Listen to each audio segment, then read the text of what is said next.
Hello guys, स्वागत है आपका अपने यूट्यूब चैनल स्टडी विद अमन कुल में। आज हम लाए हैं शिक्षा निदेशालय राष्ट्रीय राजधानी क्षेत्र दिल्ली की कार्यपत्रक नंबर 66 जो कि क्लास 9 के लिए है। विषय आपका गणित है। डेट है जिसकी 11 जनवरी 2022। आप अपना नेम और अपनी क्लास जगह नेम लिखेंगे। तो हमने लास्ट वर्कशीट में उस वृत्त और उसके संबंधित पदों की समझ पड़ी थी। तो आप वृत्त और उसके संबंधित पदों के बारे में तो जानती है। आज हम एक और महत्वपूर्ण प्रमेय के बारे में जानेंगे। जो प्रमेय हमारी दे रखी है, एक वृत्त के केंद्र से जीवा पर डाला गया लंब जीवा को समद्विभाजित करता है। यानी अगर हम वृत्त के केंद्र से अगर एक लंब खींचेंगे तो वो वृत्त की जो जीवा होगी उसे समद्विभाजित यानी परपेंडिकुलर करेगा। मान लीजिए आपको एक वृत्त दे रखा है जिसका केंद्र ओ है और ए भी एक जीवा है और ओ एम ए यानी एंगल जो बन रहा है ओ एम ए, ये वाला एंगल और ये वाला एंगल 90 डिग्री का है। तो हम कह सकते हैं ए एम जो है हमारी बी एम के इक्वल होगी। ये प्रमेय विलोम भी सत्य है। अब इसका विलोम अगर हम देखें तो वृत्त के केंद्र से एक जीवा को समद्विभाजित करने के लिए खींची गई रेखा जीवा पर लंब होगी। यानी अगर हम इस पर रेखा खींचेंगे तो ये इसके समद्विभाजित होगी। अभी हमने समद्विभाजित बोला था बट हम इसे अब समद्विभाजित करेंगे। यानी ए एम अगर बी एम के इक्वल होगी तो हमारा ओ एम ए 90 डिग्री का होगा और B M O M B हमारा 90 डिग्री का होगा। अब इसके लिए उदाहरण के लिए आपको उदाहरण भी दे रखा है। यदि दो वृत्त परस्पर दो बिंदुओं पर प्रतिच्छेद करें तो सिद्ध कीजिए कि केंद्र उपनिष्ठ जीवा के लंब समद्विभाजक पर स्थित है। यानी दो वृत्त आपको दे रखे हैं, केंद्र जिनका ओ और ओ ही है, ये वाला ओ और ये वाला ओ, वे एक दूसरे को बिंदु ए और बी यानी ए और बी पर प्रतिच्छेद करते हैं। ए भी एक उपनिष्ठ जीवा है, यानी ये इसका भी जीवा बन रही है और इसकी भी जीवा बन रही है, यानी इस वाले सर्कल की भी और इस वाले सर्कल की भी, यानी उपनिष्ठ हो गई यानी कॉमन है। ओ ओ यानी ये ओ ओ है, फिर उन दोनों केंद्रों को मिलाने वाली एक रेखा है। ओ ओ और ए बी यानी ओ ओ और ए बी वाली एक दूसरे को एम बिंदु पर, एम यानी ये वाले बिंदु पर प्रतिच्छेद करती हैं। ओ ओ और ए बी एक लंब समद्विभाजक है, ये आपको सिद्ध करना है। रचना आपको क्या करनी है, ओ व ओ को ए और व बी से मिलाना है। यानी ओ व ओ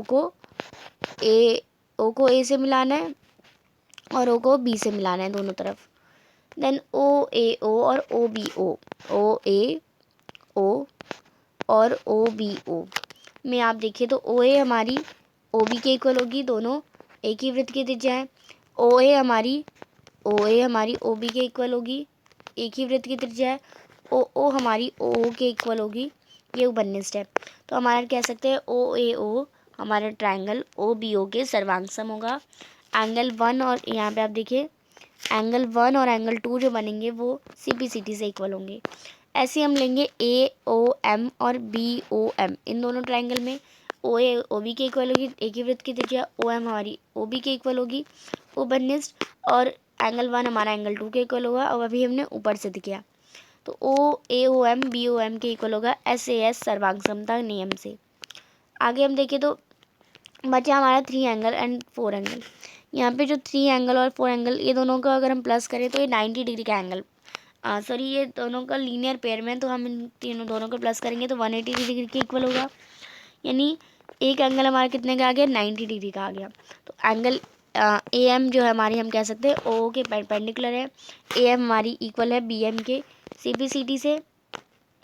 तो एम जो है ए बी का मध्य बिंदु है अतः ओ ओ ए बी का लंब समद्विभाजक है।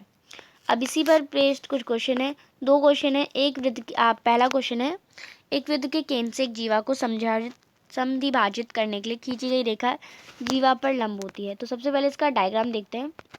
यानी आपको एक रेखा दे रखी है जो कि खींच रखी है वृत्त के केंद्र से, आपको जीवा पे बता रखा है कि समद्विभाजित है, आपको बताना है कैसे। तो हमने पॉइंट ले लिए ए और बी और एक्स जो है इसका मिड पॉइंट है, ओ जो है सेंटर ऑफ द सर्कल है। हमने कंस्ट्रक्शन कर दिया, ओ को ए से ज्वाइन कर दिया, ओ को बी से ज्वाइन कर दिया।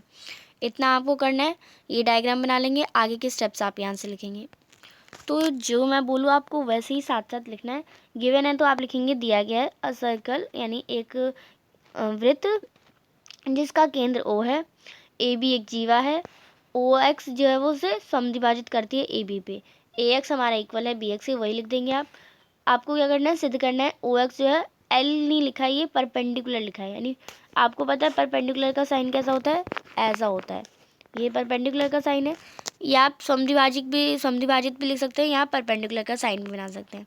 तो आपको पता है OX जो है वो परपेंडिकुलर है AB के। आपको सिद्ध करना है कि ट्राइंगल AOX और ट्राइंगल BOX यही दे रखा है, वो एक दूसरे के कॉन्ग्रुएंस है या नहीं। तो OA हमारी OB के इक्वल है, त्रिज्या लिख देंगे। OX हमारी OX के इक्वल है, ओपननेस लिख देंगे। AX हमारी BX के इक्वल लिखेंगे, दिया हुआ है। तो ट्राइंगल AOX इक्वल हो जाएगा ट्राइंगल BOX के बाय SSS, ये लिख देंगे। फिर एंगल AXO और एंगल BXO जो बनेंगे वो इक्वल हो जाएंगे CPCT से। इसे फर्स्ट इक्वेशन ही मान लें हम। तो यहाँ पे एंगल AXO और एंगल BXO एक लीनियर पेयर भी बनाएंगे। तो लीनियर पेयर बनाएंगे तो दोनों का एंगल का सम 180 डिग्री का होगा। AXO और एंगल BXO को प्लस करेंगे फर्स्ट इक्वेशन में, तो AXO को सम आ जाएगा 90 डिग्री, यानी दोनों एंगल 90 डिग्री के हैं। तो हम कह सकते हैं AXO एंगल 90 डिग्री का और BXO एंगल भी 90 डिग्री का है। तो OX जो है हम कह सकते हैं परपेंडिकुलर है AB के, क्योंकि जो OX जो है परपेंडिकुलर है, क्योंकि ये वाला एंगल भी 90 डिग्री है और ये वाला एंगल भी 90 डिग्री है, और ये दोनों इक्वल है, तो हम कह सकते हैं ये इसके परपेंडिकुलर हो जाएगी। नेक्स्ट क्वेश्चन है क्वेश्चन नंबर 2। मान लीजिए आपको एक वृत्त दिया है, एक रचना, इसके केंद्र को ज्ञात करने के लिए कीजिए। आपको उसका केंद्र ज्ञात करना है। तो सबसे पहले एक बार हम इसका डायग्राम देख लेते हैं, आपको जो बनाना है, देन हम क्वेश्चन को आसानी से कर लेंगे। आप एक सर्कल बनाएंगे, उस पर 3 पॉइंट लेंगे, PRQ। P को R से जॉइन देंगे, Q को R से, मैं पॉइंट्स के साथ ही बता दे रही हूँ आपको। फिर P पे पॉइंट रखेंगे, एक आर्क लगाएंगे, R पे पॉइंट लगाएंगे, एक आर्क लगाएंगे। फिर R पे पॉइंट रखेंगे, एक आर्क लगाएंगे, P पे पॉइंट रखेंगे, एक आर्क लगाएंगे, दोनों को ज्वाइन कर देंगे। ऐसे ही फिर आप Q पे पॉइंट रखेंगे, एक आर्क लगाएंगे, R पे पॉइंट रखेंगे, एक आर्क लगाएंगे, फिर Q पे पॉइंट रखेंगे, एक आर्क लगाएंगे, और ऐसे ही आगे आप जोड़ देंगे। फिर ये लाइन इस लाइन से जोड़ देंगे ऐसे, एंड यहाँ पे ऐसे, यहाँ पे ये मेट हो रही है, तो ये जो पॉइंट है वो सर्कल का सेंटर है। ये बन गया हमारा सेंटर। ऐसी तो ये आप इतना डायग्राम बना लेंगे, एंड स्टेप 2 में जैसे मैंने बताया आप आगे का ऐसे डायग्राम पूरा बना लेंगे। पूरा एक ही बार में नहीं बनाना है, दोनों एक एक करके बनाना है। और ये सर्कल आप एक ही लिखेंगे क्योंकि दोनों एक ही सर्कल है। नेक्स्ट आप इसके स्टेप भी लिख लेंगे साथ साथ। तो इसके स्टेप लिखेंगे, वृत्त पर आपको 3 बिंदु PQ तथा R लेने हैं। PQ को R से मिलाना है। जीवा PQ और RQ के लंबद्विभाजक क्रमश MQ और NS खींचना है। आप उन्हें नाम भी दे सकते हैं, जो परस्पर एक बिंदु को O पर प्रतिच्छेद करते हैं, अतः जो बिंदु O बनेगा वो वृत्त का केंद्र होगा। तो आप इसे कर लेंगे। आज की जो आपकी वर्कशीट है वो कंप्लीट होती है। आई होप आपको अच्छे से वर्कशीट समझ आ गई होगी। चैनल को अभी तक सब्सक्राइब नहीं किया तो प्लीज़ मेरे चैनल को सब्सक्राइब ज़रूर करें, ज़्यादा से ज़्यादा दोस्तों के साथ शेयर करें। Thanks for watching you, bye bye guys.